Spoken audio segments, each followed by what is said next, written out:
Magandang araw sa inyong lahat mga guys. Bali, nandito na naman tayo sa paborito nating place, ang ating kusina.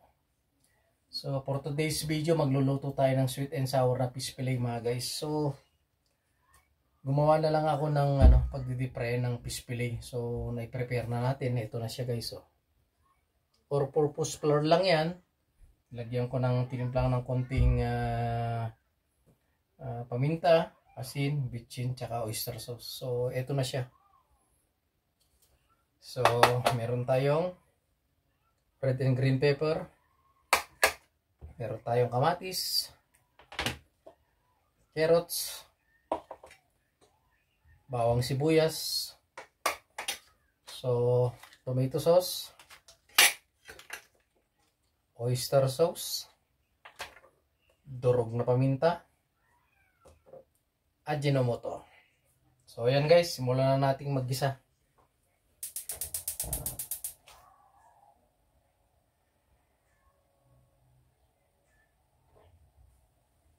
So hintayin lang natin 1 minute guys yung kawali natin, yung mantika natin, tsaka na tayo magsisimulang maggisa guys. So ayan guys, mainit na yung mantika natin. So unahin muna natin yung bawang.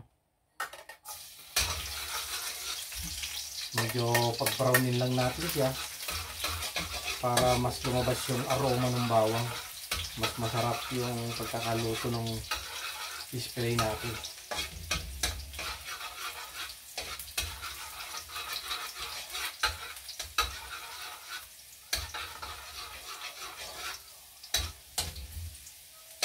Ayan guys, medyo brown na siya. Lagyan na natin ito sibuyas. Ito natin itong kamatis. Hindi nakalimutan tayo guys. Bukas itong saucepan natin.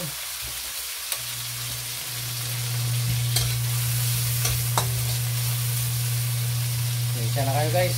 Malakas yung tunog ng saucepan natin. Malakas kasi yung saucepan natin.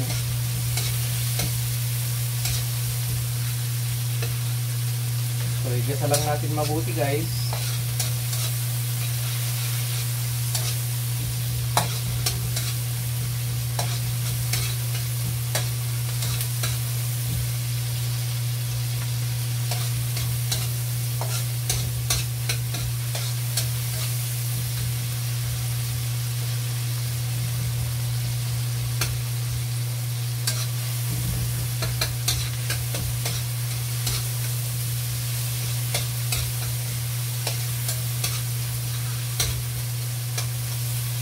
Natin itong carrots sa atin guys.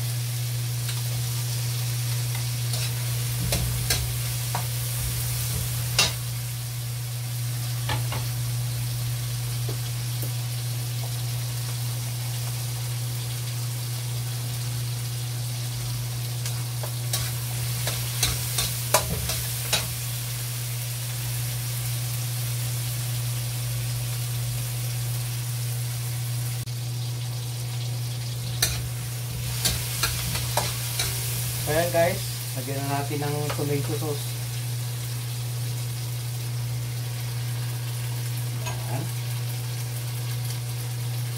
Ipa-final na timpla natin to guys pag nilagyan na natin fish fillet natin. So, haluin lang natin.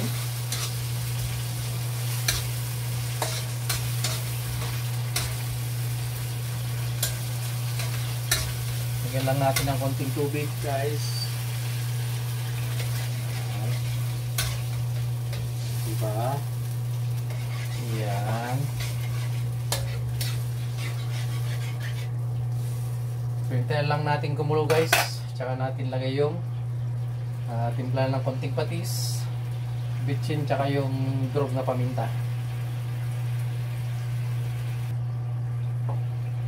So yan guys, lagyan na natin ng konting patis lang. Para ma-adjust pa natin mamaya yung final na timpla niya. Kung tama lang ba o kulang. So timpla na natin ang bitchin.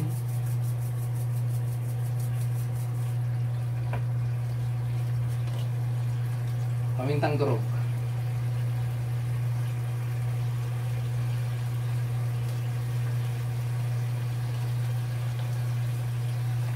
Oyster sauce. So, konti lang guys. Oh. Natin, halo. Ayan, guys. So, may kulang pa yan. Kailangan yan yung brown sugar.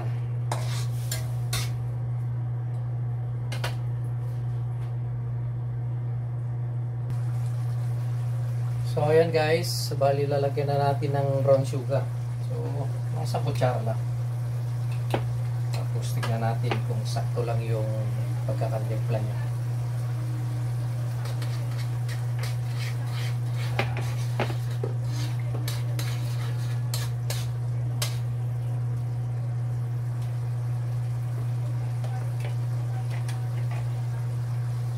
So, titikman muna natin yung sauce niya guys.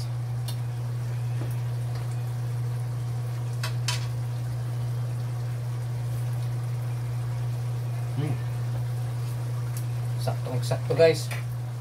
Pero mapapainal yan guys pag nilagay na natin yung fish fillet natin na coated. Kasi may timpla to eh. May timpla to.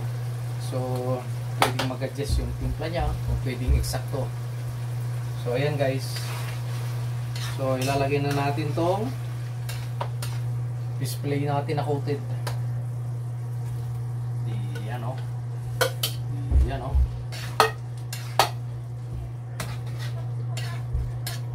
Ayan o, ganda o. Galing.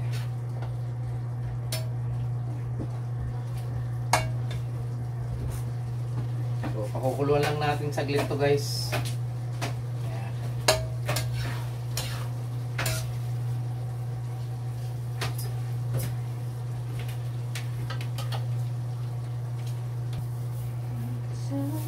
So, ayan guys, lagyan na natin yung final na ano. Lagay natin tong red and green pepper. Iyan. Kagaling na. Okay na. So, ayos na natin yung mga ginamit natin.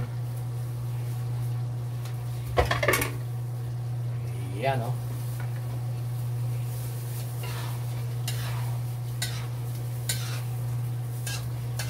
So, ayan na guys. Ilang minuto lang yan.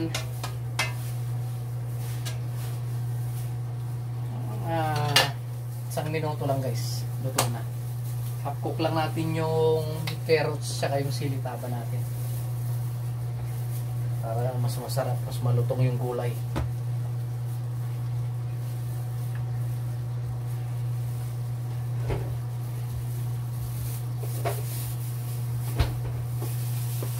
Ayos muna natin yung mga ginamit natin guys para malinis tong lababo natin.